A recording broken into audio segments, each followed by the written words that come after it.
Rabbas, Together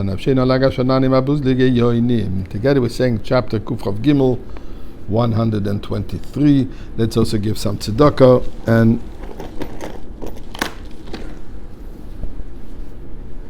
I presume you have the same feeling as I do have today. In fact, last night, when we finished Mashiach Suda, a fellow who this is the first time ever that he spent Pesach with Chabad, religious Jew, wasn't really aware of the whole concept of Mashiach Suda, and last night was the first time he actually participated and greatly enjoyed and anticipated the coming of Mashiach. Mashiach Suda was over. It was a beautiful moment. We did everything we were supposed to. We ate the matzahs. We drank the 4 cups, even the 5th cup. We sang all the nigunim. We shared thoughts about Mashiach. It was a beautiful, warm, friendly Achdus d'ambiance. And then we did Birkat Hamazon, the benching the grace after meal. And he comes over to me and says, I am really disappointed. I actually expected that we will not have to do Birkat Hamazon. We will be continuing that Seudah, that feast with Mashiach in the Beis HaMikdash. So I looked at him, disappointed or discouraged? And the answer is obvious. Disappointed, indeed, but we're not discouraged. And here's an amazing story to put things into perspective. When the Belzer Rebbe was miraculously saved from the European Nazi maximum inferno in 1940, I think it was the 9th day of the month of Shvat, where he arrived to Eretz Yisrael with his brother-in-law, the Bulgaria Rebbe. The Belzer Rebbe apparently weighed no more than 35 kilograms. The doctor said that this is a soul with just about no body. And on Shabbos Parshas B'Shalach, where they would read the Az Yashir Moshe, the song of the coming out of Egypt, the splitting of the sea, the Torah portion. A person came over to the Belzer Rebbe and he said, Rebbe, how can we sing when millions of our brothers and sisters are going up in flames in the crematoriums? How can we sing to God?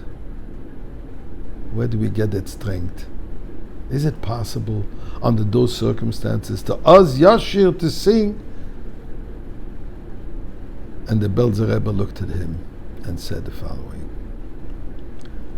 Rashi tells us that the words Az Yashir is in future tense. Why? It is there to tell us and to teach us in the belief of the resurrection of the dead. What's the connection between the singing of the song of coming out of Egypt with the resurrection of the dead? And he explained as follows. Moshe Rabbeinu turned around to God and said to God, of all the Jewish people that were in Egypt, enslaved for 210 years, only 20% came out. 80% perished in Egypt. How can I sing when only 20% were saved? And the Belzer Rebbe continued and he said as following, this is why Moshe Rabbeinu is telling us, we're on a journey. It's painful now, only 20%, but mikan l'tchiyas hameisim in HaTorah. You should know, the resurrection of the dead is a reality. And those 80% who did not come out, they will resurrect. And all those martyrs throughout history, including those who were just murdered as Jews lately, the last since October 7, and all the hostages, they will come out alive, God willing. It's a journey. It's painful now, but Az Yashir. We can sing now. Why? Because we know the end result of this dark tunnel is a beautiful moment. is the moment of resurrection, the moment of Mashiach, the moment of redemption. And he continued and he said in Yiddish, Singt, Kinderlach, singt, singt. Sing, sing, and sing. So God, we're disappointed, but we keep on singing. Which song? The song of the imminent coming of Mashiach. Choose whatever you want. We want Mashiach now. David Melech is Chol Chai V'Kayom. Ichi Adonenu Moreinu Rabbeinu. Mashiach, Mashiach, Ani Mamin. Whatever you want to sing, but sing, because singing is what makes it happen. So, my friends, let's not be discouraged. Let's be encouraged in doing more active, more faith, more singing, and we'll dance into the Beis Hamikdash.